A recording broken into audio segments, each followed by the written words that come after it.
Sadhguru Jagi Vasudev is a realized master, mystic, and yogi. He has shown the way for people to attain to their natural joy and to live life with experience from one's own inner nature. His presence is filled with grace and compassion.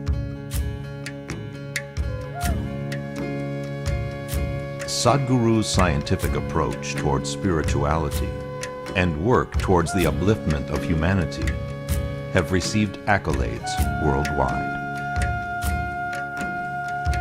The words that come from him in intensity and utmost clarity, from his deep understanding and wisdom, can change the very core of the being. Belonging to no particular tradition, Sadhguru incorporates what is most valid for the modern person from the spiritual sciences. His work, an outpouring of his blissfulness, finds expression in the form of a ceaseless offering to help all beings.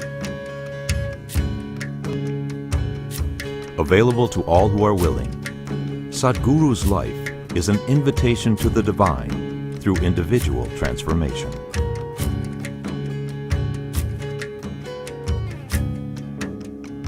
Welcome to the silent revolution of self-realization.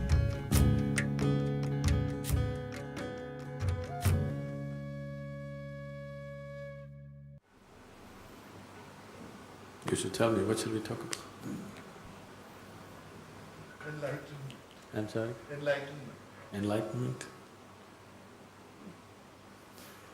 My basic question is, what does it feel like? What does it feel like?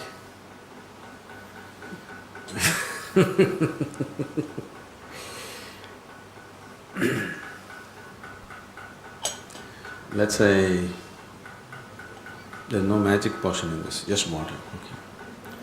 Let's say you never had the experience of drinking water.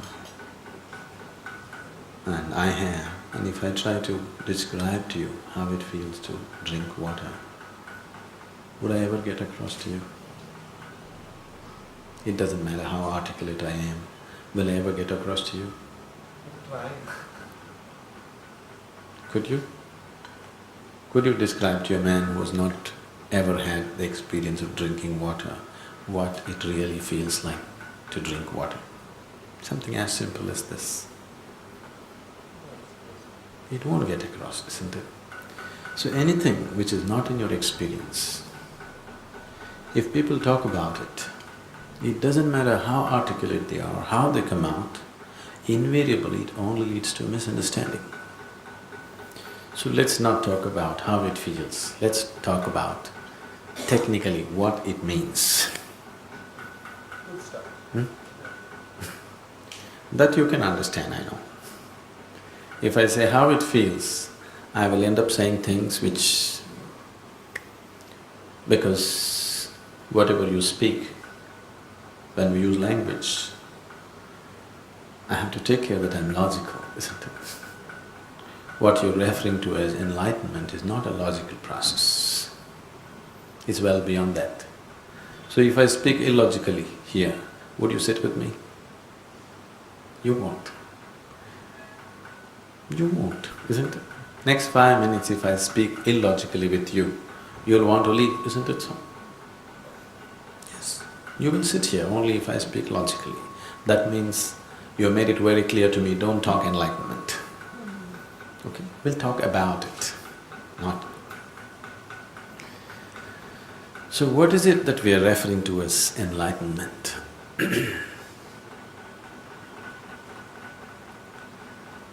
As a human being, there are various levels of experiences that human beings are going through.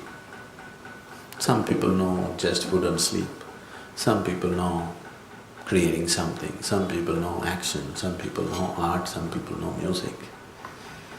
Some people know drugs, sex, this, that, so many things. But if you look at it carefully, always a human being is seeking to have a larger slice of life, isn't it? Isn't it so? Whether he's out to make money or he wants to have pleasure, or he wants to go to heaven, it doesn't matter whether he wants to go to the temple or to the bar, he is still trying to have a larger slice of life. That's the only intention, isn't it so? To enhance the present level of life to something more. So the whole effort is to have a larger slice of life. So you have had pieces of life, some of them have been good, maybe some of them bitter, but you have had a certain slice of life. Suppose you had the whole pie for yourself, I would call that enlightenment. You're not seeking pieces anymore. You become very greedy. You want all of it. Everything that can be known, experientially, you want to know it right now. If you do manage it, that's called enlightenment. Is it very difficult? Not at all. The most difficult thing about enlightenment is it's too simple and it's the most obvious. Because it's so obvious, the whole world misses it. If it was somewhere up on the moon, by now everybody would have gotten it. But the problem is it's right here within you, that's the whole problem. And your whole focus is out. Why it is out is, right now, your whole perception of life is only through five senses. Yes? Everything that you know right now has entered you either by seeing, hearing, smelling, tasting and touching. This is the only way you know the world, isn't it? This moment if you shut down these five agencies of senses, you'll have no experience of life or of yourself. This is what is happening to you when you fall asleep. When you fall asleep, this one is very much alive, the body is alive, the mind is on, the world is on, but all of them have disappeared in your experience simply because the five senses have just shut down, that's all. So sense organs are the only means of experience for you right now. And sense organs in the very nature of things are outward bound. See, you can hear the fan obviously, but even if you drop a pin, you can hear it.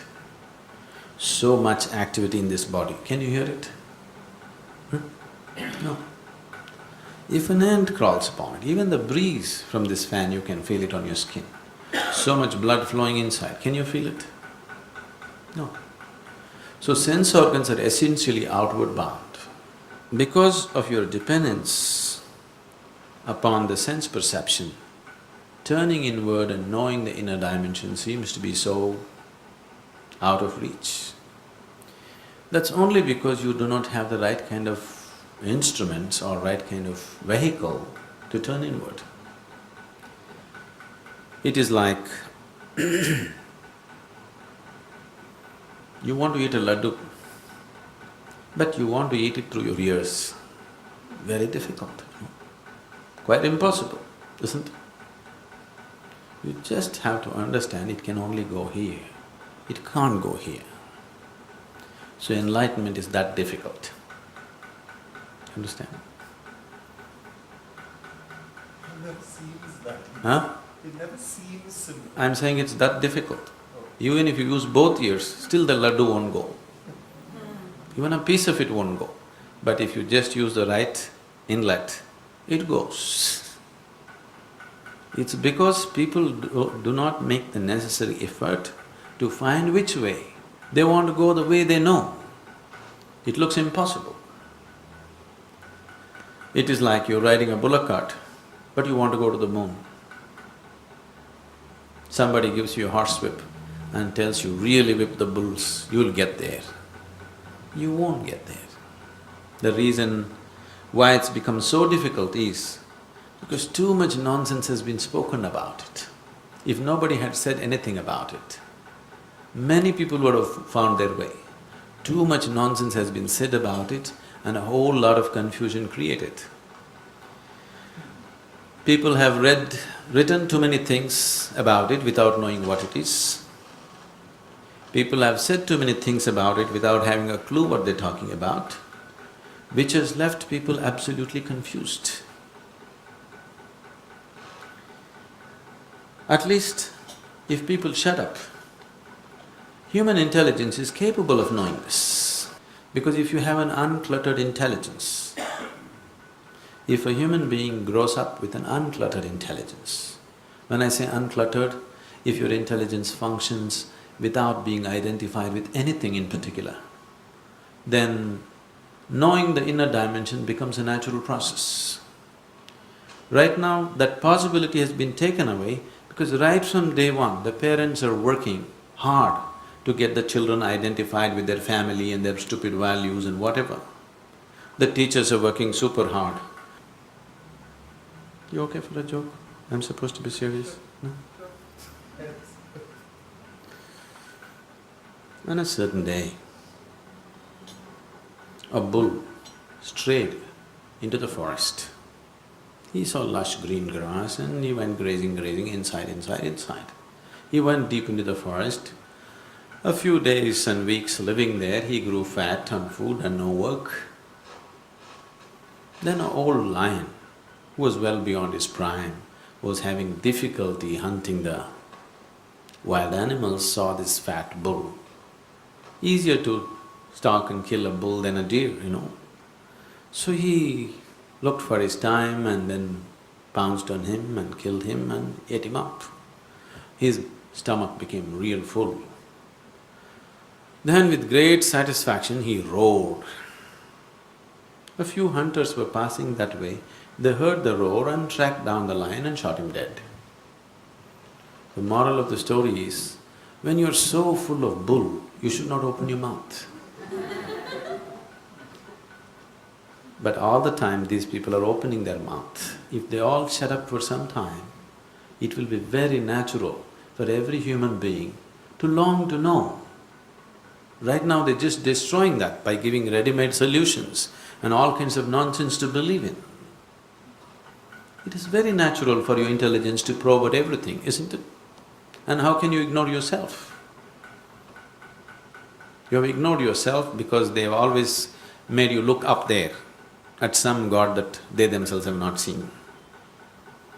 Because of this, enlightenment has been transported or exported to heaven. Otherwise, it's simple, it's the most obvious.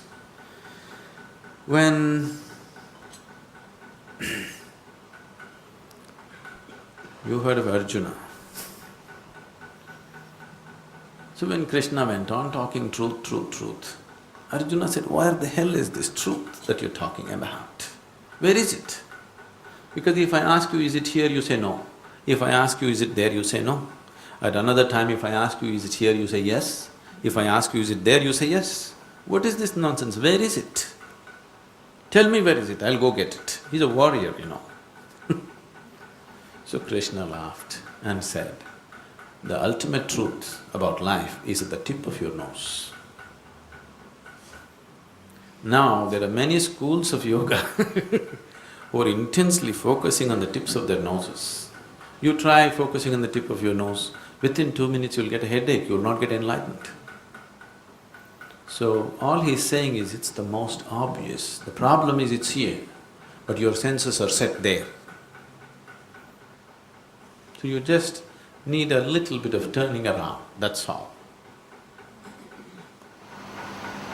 There's this line that I often go back to in the Bible about many being called but few chosen. It seems like a very unfair spiritual process, seems like a very undemocratic process. So the line I think is about many being called but few chosen.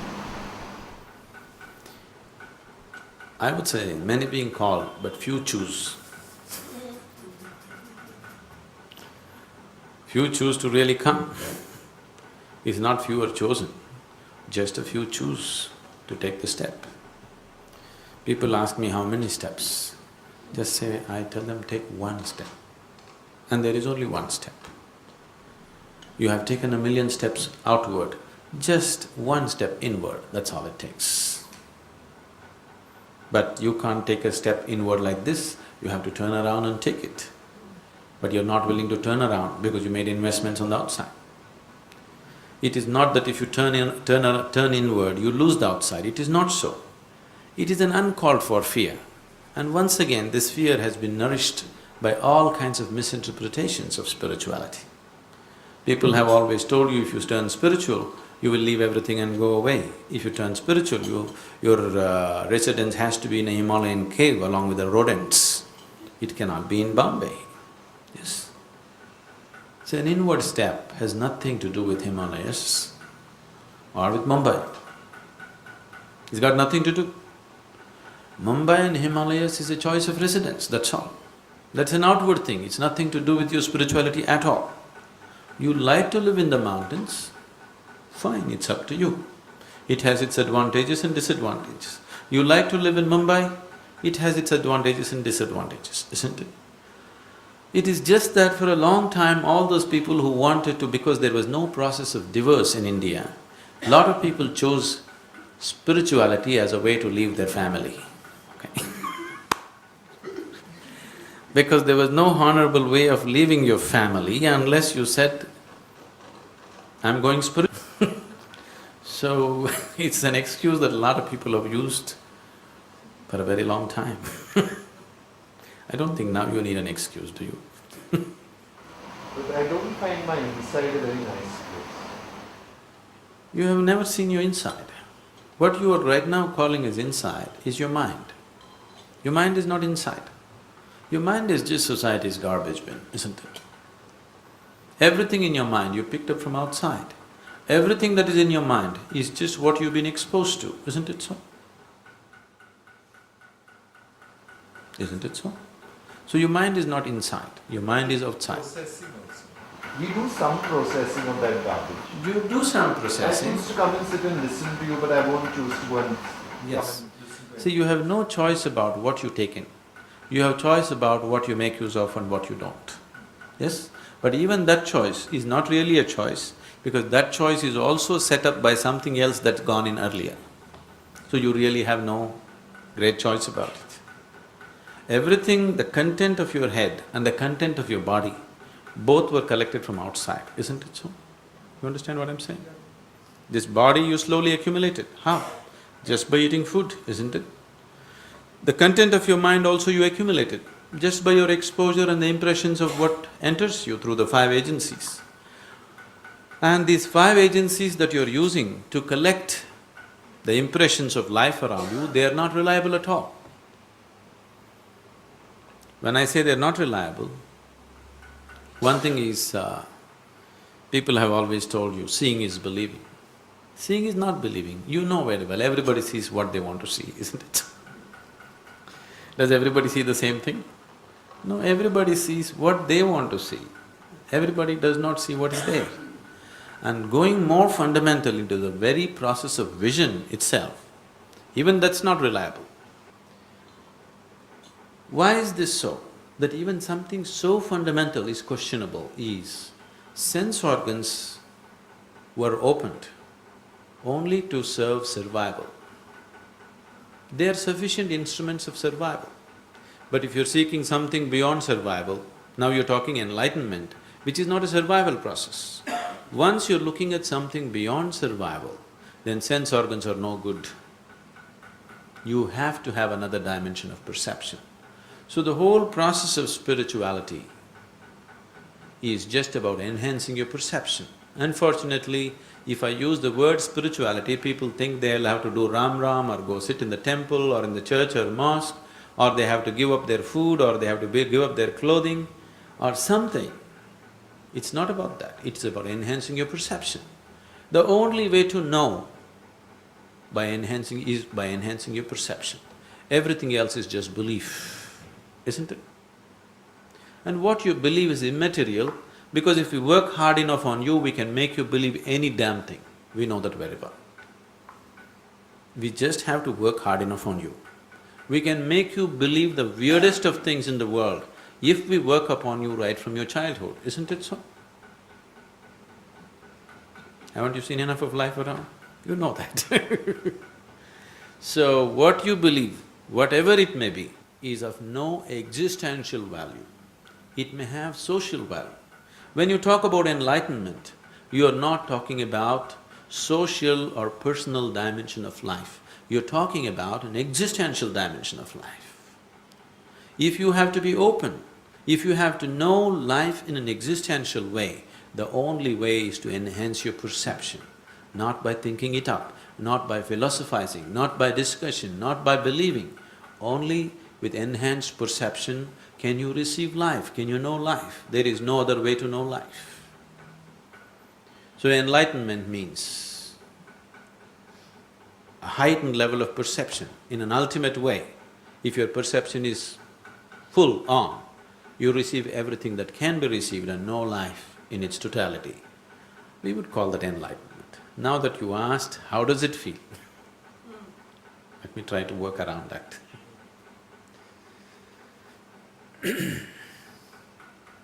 Fundamentally, it would… technically, I would say, enlightenment would be like this. If you sit here, your body is here, your mind is out there, what is me is always away from these two things. You can use the body, you can use the mind, but what is you is always a little away from these two things. If you look at life's experience, the biggest limitation upon you right now is your body and your mind. But the only two possibilities in your life are also your body and mind. Yes? The only possibility to exist here is just your body and your mind. At the same time, the biggest limitations upon you are also your body and mind, isn't it? The source of all suffering that any human being may know is his body and mind, isn't it so? Is there any other suffering? All the suffering in the existence, all the human suffering on the planet, the manufacturing unit is in your mind, isn't it so? If you have a little distance from this body and mind, now once you have a clear experience that you are free from suffering, once there is no fear of suffering, how would you live here? Every step that you take right now is half a step, because there is a fear of what will happen to me, what will happen to me, what will happen to me. If you carefully observe your life, I would say, for a majority of the population, at least 90% of their life is dedicated to their security. Their life, the steps that they take in their life are not being taken in search of joy or love or freedom or anything. It is always in search of security, isn't it so? Yes? When you're constantly in pursuit of security, what you're doing is you're in pursuit of death. Because life is never secure. It doesn't matter what you do, how much insurance you have, how much bank balance you have, how many thousand people you have around you, tomorrow morning you may just fall dead. Yes? We're not wishing it, but it can happen, isn't it? It's happening to so many people. It can happen to you or me tomorrow morning, isn't it? So as long as you're a physical body, as long as your life and the experience of life is limited only to the physical and the mental, living with fear and being constantly security-oriented is unavoidable, it's inevitable, that's the only way you can live. So if your experience of life transcends the limitations of the physical, now physical and mental are there in your life, but you are never a part of it. You can use it, you can enjoy it, but you never become that. If this freedom is attained, can you imagine how you will live? Unbridled life, isn't it? You can play with life any way you want, but life cannot leave a single scratch upon you. Is that a good description of enlightenment? Is it worthwhile? It sounds frightening. Huh? It sounds frightening also. Frightening what? When you're enlightened, does that person become like vapor, that you begin to see that… you begin to see that everything is like Maya and illusion, and everything fades, and people who… if someone you love gets enlightened, would they also see that you're meaningless and…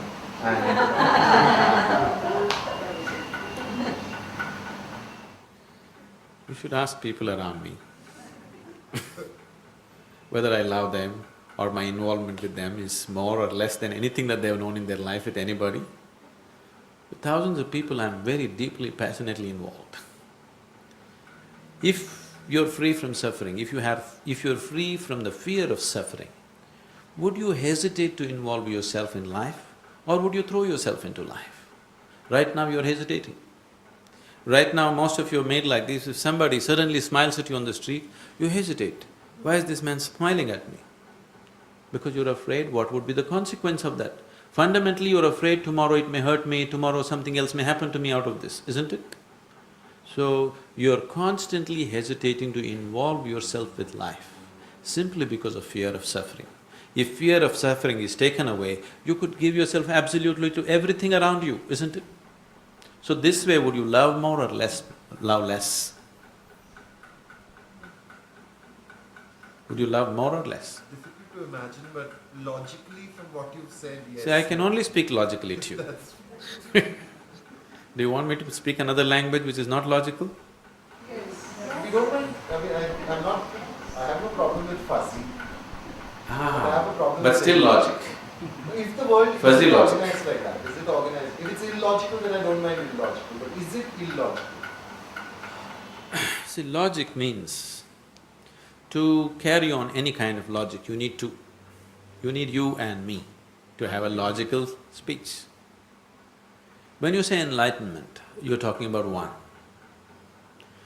Now, the modern science is a logical development. But today, physics has reached a point where it's no more logical, because the scientists have made too much investment in logic and they're unwilling to admit that they're turning illogical, they're giving the name fuzzy logic to their illogical nonsense. They're afraid to admit that their logical ways have no further scope to pursue science. That's the reason these kind of words have been coined. If you're fuzzy, how can you be logical, tell me? To be logical, you must be like a knife, isn't it so? Yes or no? If you want to be logical, you must be like a knife, cutting everything into pieces. If you're fuzzy, how will you be logical? So fuzzy logic itself is illogic, isn't it so? The very terminology is illogic. So right now, science is beginning to realize that logical way of approaching things is limiting. It cannot take you beyond a certain point. It's a good realization. But they've made so much investment in the logical, they're afraid to turn around and say that or do something else, because then all that you've worked on may become meaningless, like you're saying, it may become Maya. So if it is Maya, what's your problem seeing that? I have not said this, okay, this is not my statement. I am saying, in truth, if suppose person next to you is just a bubble of air, what is your problem in seeing it that way? Because you made an investment, isn't it? Yeah, actually. If you're a vested interest, you shouldn't talk about enlightenment. If you're a seeker, wanting to know what is true, only then you should talk about it. Now if you're telling me, even if this person is just a bubble of air, I would like to think he's made of gold, then I'm fine with you. I'm fine with you as a friend, but I won't talk enlightenment to you, because you have no intention like that. You have no intention of seeing life just the way it is. Why are we afraid of seeing life the way it is? You think the way creation is not as good as the way you have imagined it? That's a foolish idea, because you are just a piece of creation. Whatever you are imagining about life, the way creation is must be far more beautiful than the way you are imagining it, isn't it? Because you are just a tiny speck of creation. If you can think up so much, what created you must be much, much more, isn't it so? At least is it logical to see it that way? And I see my mind as a fractured, fissured place with great capacity for violence. And therefore, extrapolating from that, my inventor could well have been demented, and the whole world, the whole of creation might not be benevolent, and that frightens me. And that's why I want him to be not a bubble of air. Now, you need to understand this. Only the fundamentals of life were created by whatever you refer to as the creator. The rest of it is your creation. If you have a demented mind, that is definitely your creation. You already told me that no matter what information gets into me, I still have a choice of processing it the way I want. So right now, if it has processed itself to a corner where it's become violent, whose creation is this? Whose creation is this? It's your creation, isn't it? So it's got nothing to do with the creator as such. Whatever the existence right now around you, whatever you have seen, whatever created this, is it far beyond your intelligence and imagination? Yes? Is it well beyond it? Even a single atom, is it well beyond your perception and understanding and intelligence right now? Yes or no? So, such a magnificent creation that you can't even understand a tiny bit of it properly. Could it be wrong? This right and wrong is your idea, isn't it? The only right thing to do is to be in tune with the existence and the creation, isn't it? Now, you are not living in the world, you are not a living being, because 95% of the time, you're only thinking about life, you're not living life. Whatever you're thinking, you're beginning to believe is life, unfortunately. What you think is not life. What you think has nothing to do with life. You can think whatever you wish to, but it has nothing to do with life as such. What yoga practices you performed by which you got this kind of ecstatic and blissful experience? I told you they were very simple and physical, nothing spiritual about it. But what you need to understand is, if something larger has to happen, it's very important that… See, right now what you consider as myself is just these four elements. Your physical body, your mind, your emotion and the life energy which makes these things happen. These are the four components which you call as myself, isn't it?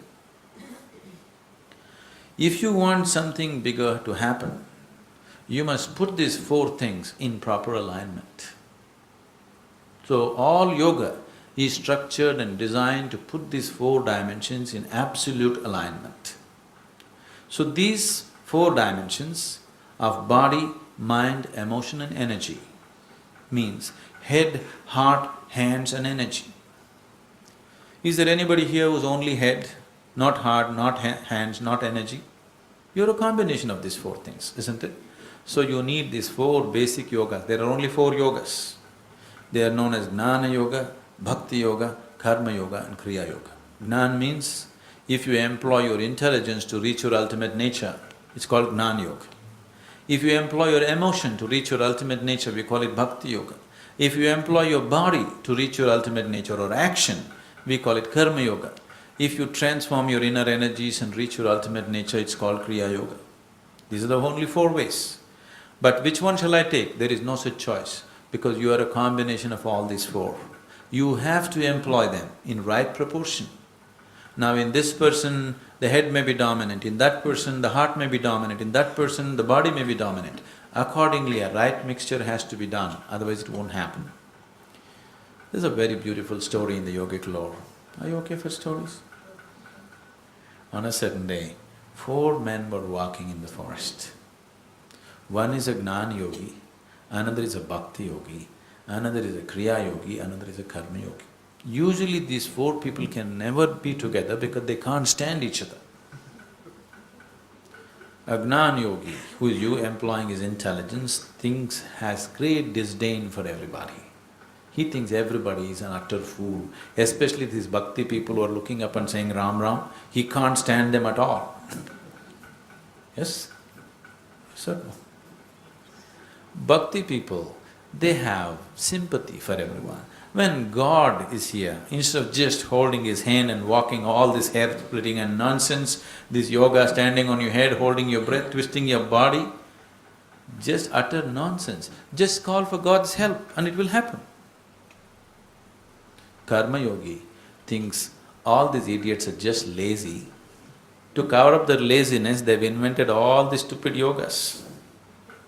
Kriya yogi has absolute disdain for everybody because after all, the whole life is energy.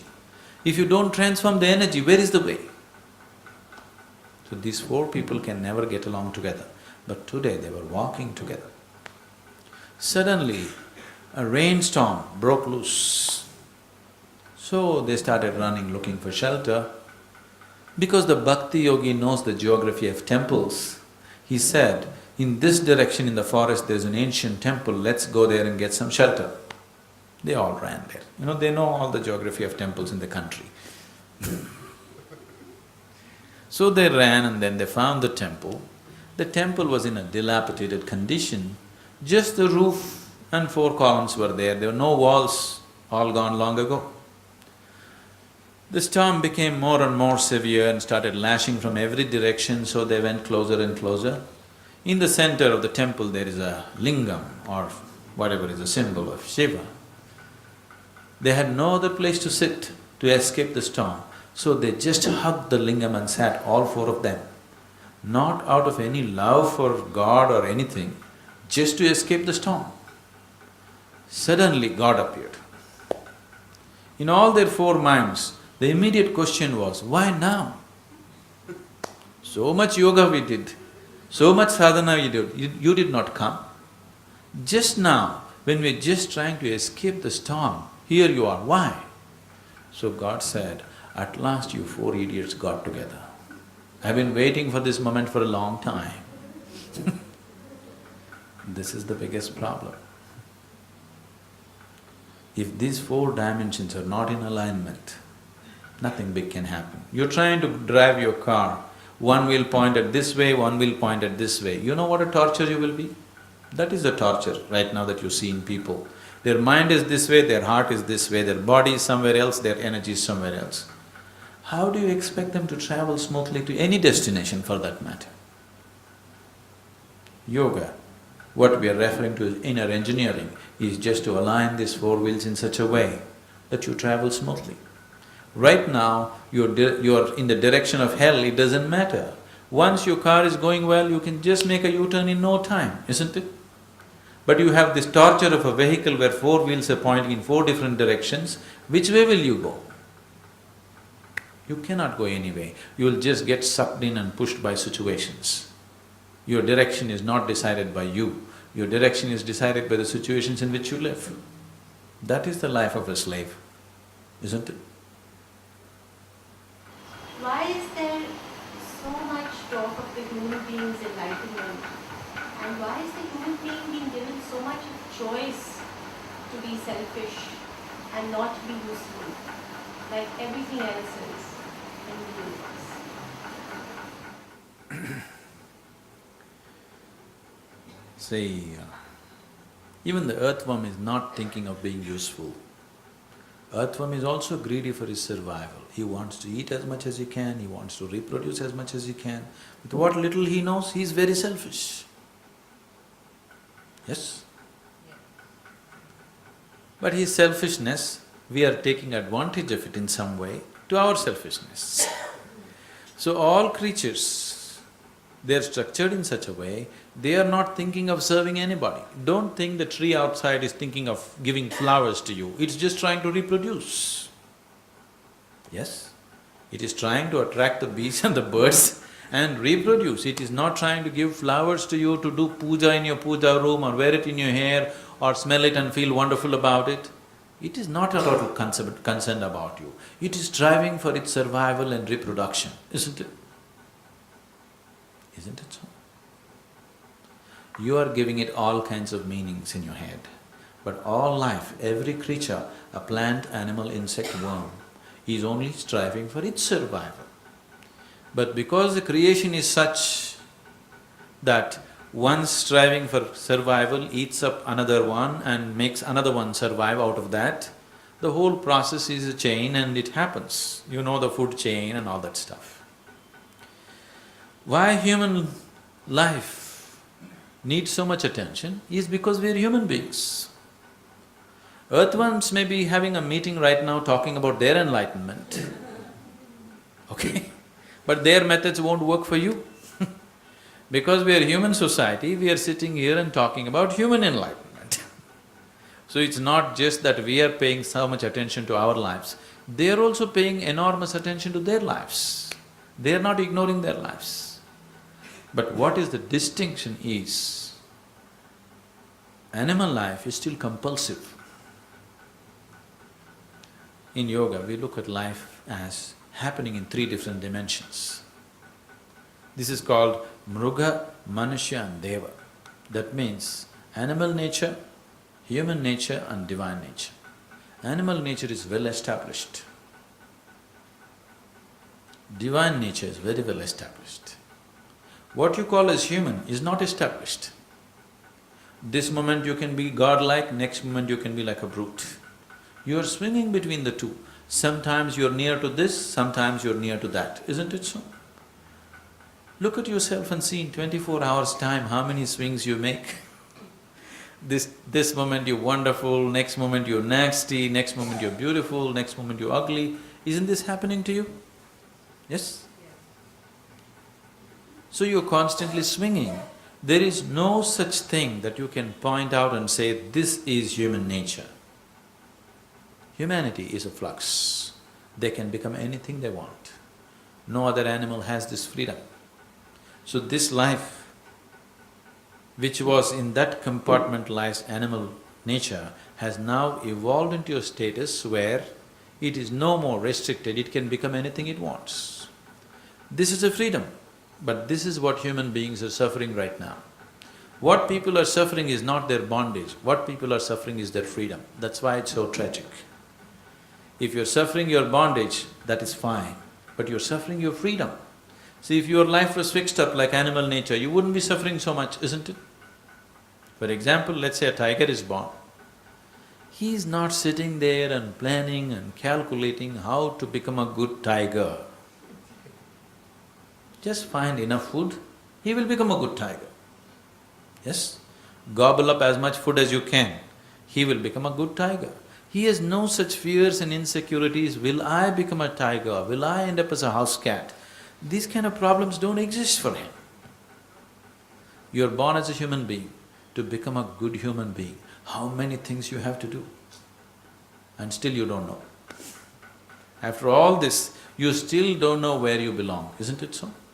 Compared to another human being, you can say, okay, I am better than him.